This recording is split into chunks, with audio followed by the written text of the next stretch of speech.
camouflage, depending on the season.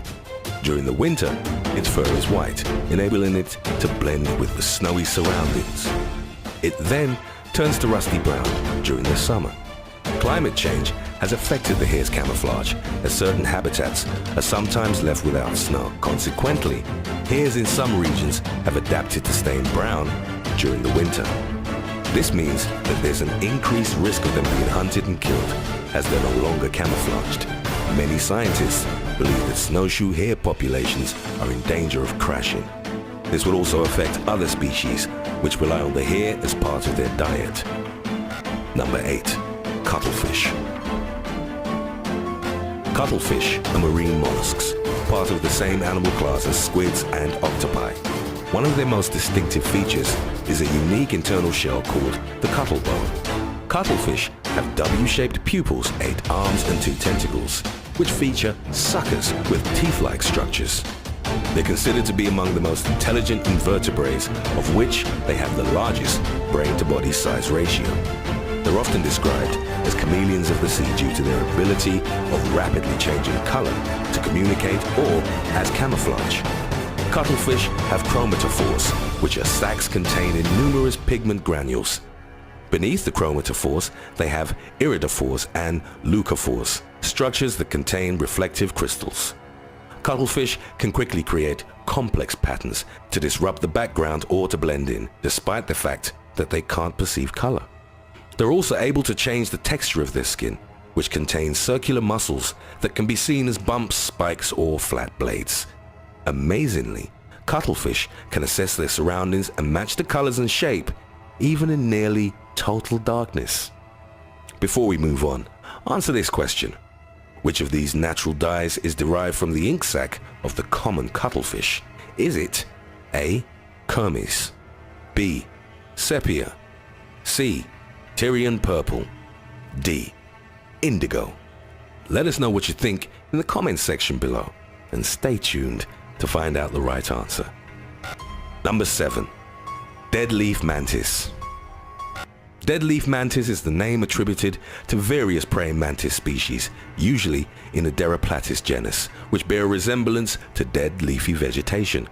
Deroplatis desiccata, also known as the giant deadleaf mantis, is the largest species within the genus. Its camouflaged appearance consists of a flattened, extended thorax and intricate leaf patterns on its wings. The similarity to dead vegetation is also aided by the mantis's coloration, which varies from a pale orange-brown to dark brown. The creature's movements also support the camouflage. When disturbed, the mantis will rock gently, creating the illusion of a leaf being caught in a breeze. When threatened, it will fall to the ground where it lies motionless.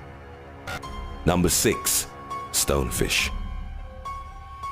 This creature has earned its vernacular name by how well it blends into its surroundings. Stonefish are among the world's most venomous fish, and their sting can be fatal to humans if not treated properly. They release potent neurotoxins from their needle-like dorsal fin spines, which stick up when the fish feels threatened. Their camouflage makes them resemble rocks or coral in the water, which is why they often go unnoticed by swimmers. As people inadvertently step on the fish, they get stung. The more pressure applied during the step, the more venom the stonefish will inject. People on beaches aren't safe either, as stonefish can survive for up to 24 hours on land. When taking all these factors into consideration, it's not surprising that stonefish anti-venom is the second most administered in Australia. Number 5. Tiger. On their coats, the tiger owns one of the most distinctive and mesmerizing patterns in the animal kingdom. Its heavy, dense fur varies in coloration from shades of orange to brown. It also features black vertical stripes in patterns that are unique for each individual. The stripes are still visible even if the felid is shaved because of their hair follicles embedded in the skin, similar to the human 5 o'clock shadow. The tiger's unique coat acts as camouflage in the tall grass. It's especially effective in areas with strong vertical patterns of light and shade, enabling this apex predator to remain concealed while stalking its prey. There are only a few striped cat species, and it isn't known why the predominant patterns of the felid world consist of spots and rosettes. It's worth mentioning that white tigers or golden tigers aren't a separate species, as their pigmentation is the result of a mutant gene. Number 4. Tawny frogmouth.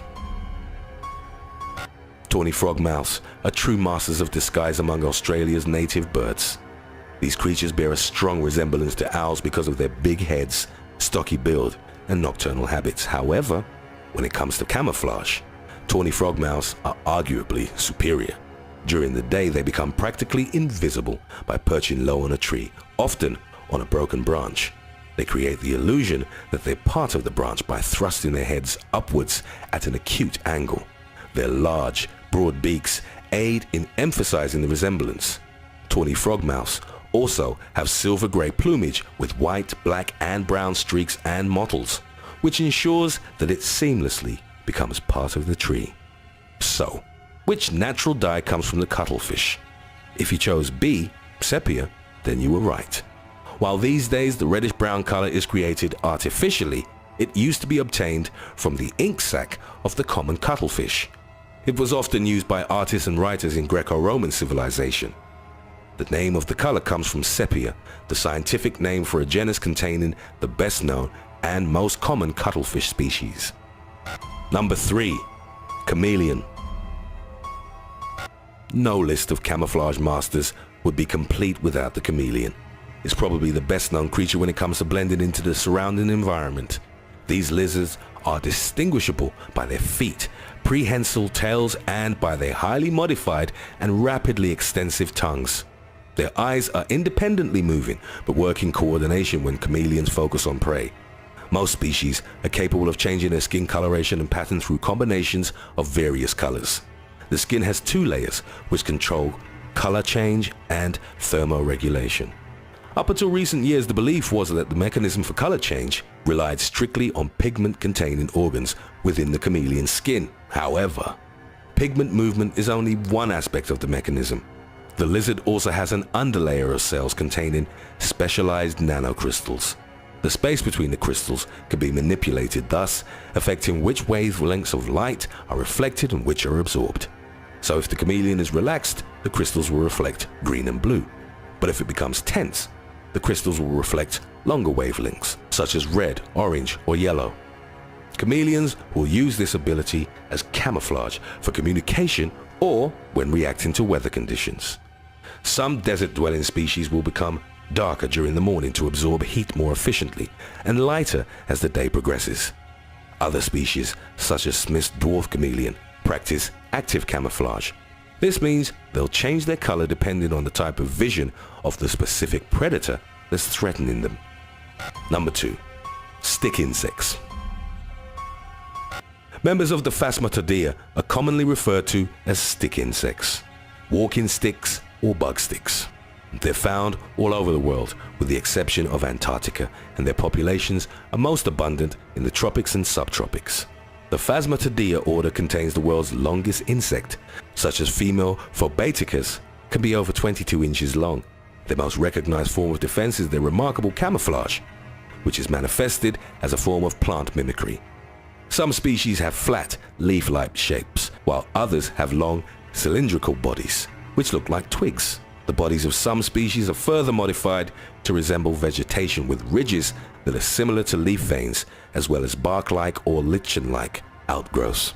Some insects might rock their bodies, mimicking the sway of vegetation in the wind. They can also resemble sticks by adopting a rigid, motionless posture, which they can maintain for a long time. Number 1. Flatfish. Flatfish enjoy a wide distribution all over the world, ranging from the Arctic to Antarctica. Some have been reported at depths of over 4,900 feet and even at the bottom of the Mariana Trench.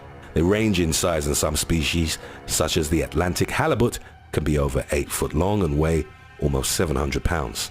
One of the most recognizable features shared by the various flatfish species is the asymmetrical placement of their eyes, which are on the same side of the head. The other is that these creatures rely on an effective form of camouflage for avoiding predators.